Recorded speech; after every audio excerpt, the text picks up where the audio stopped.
The other tradition, which is quite old, is the fact that Christ was born in a cave.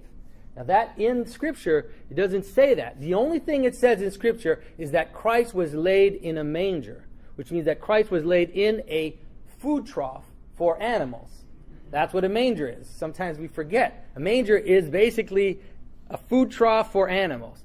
It doesn't say that he was born in a stable or born, like we know we have these little images of nativities with Christ in the little stable. But the tradition from very early, from the first century, we have in St. Justin Martyr, talks about how Christ was born in a cave. One of the secrets to kind of understanding why Christ has to be born in a cave is if you look at the manger. Look at the manger. What does it look like? Yes, that's exactly what it looks like.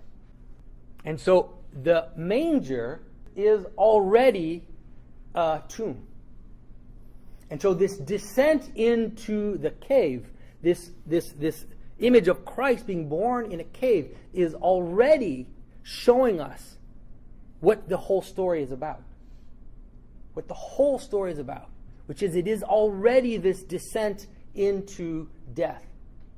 And the descent into death appears, we symbolize the imagery of the manger as a tomb, but the manger itself is already an image of that. This idea of descending down into animality, descending down into the place of animals. That is the state of the fall itself, right? When Adam and Eve fell in the garden, God gave them these garments of animal skins to cover them. And so this idea of descending into the place of the animal is this descent into death. And the early Christians knew that very, very well. They would actually create images which would link all of those things together. A good example here these are images taken from the catacombs. So these are images taken literally from the graves of Christians. And so what do they represent in the space of death? They represent something which is akin to what we saw. That is, these three images. Can anybody guess what that image is? Yeah, it's Noah's Ark. It's a very strange Noah's Ark. But that's Noah's Ark. You can tell because you see he's got a bird and he's got this giant box floating in water. Who can guess what this one is? Yes, Jonah.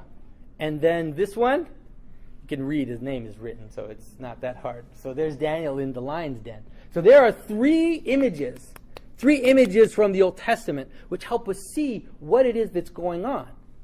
This descent into death, this descent into a cave, this descent into the place of animals, into the animal existence, you could say, which is that existence of death.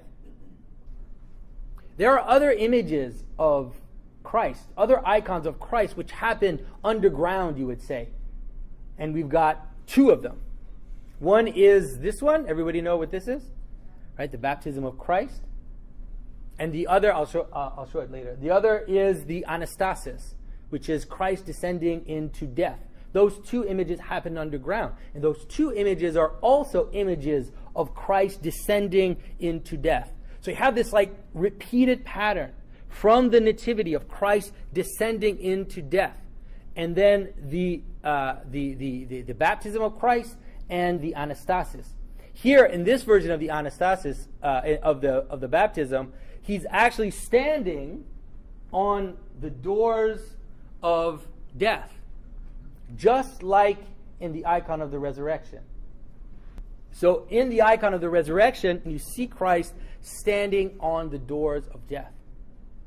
Just like Christ is born hidden in this cave, God is, of course, there are difference of levels here. We have to be careful. I'm not saying that the whole world is the incarnation, but the incarnation is showing us how God is hiding in the world and is hiding behind phenomena. And in fact, without this divine spark or this child, this invisible thing which is hidden inside all phenomena, the world doesn't exist.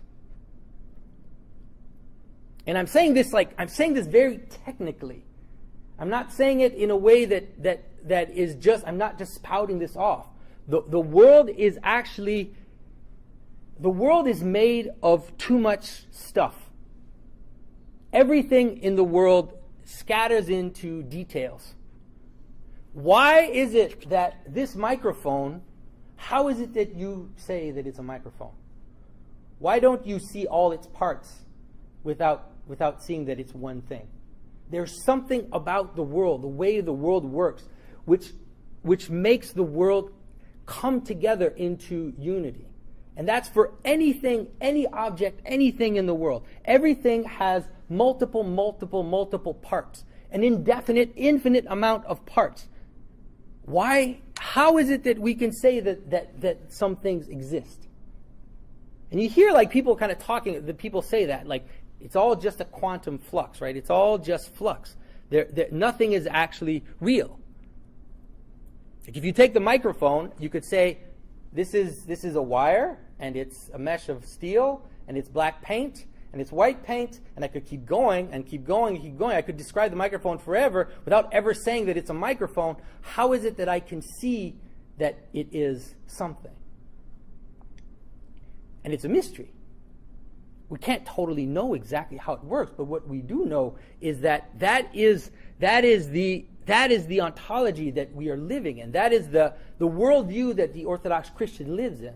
St. Maximus the Confessor talks about this explicitly. He talks about how hidden in the world are these purposes, these hidden kernels that bring things together, that make us actually make the world exist. And so when we see Christ coming down into this cave, hidden in the world, it is an image of how the world exists.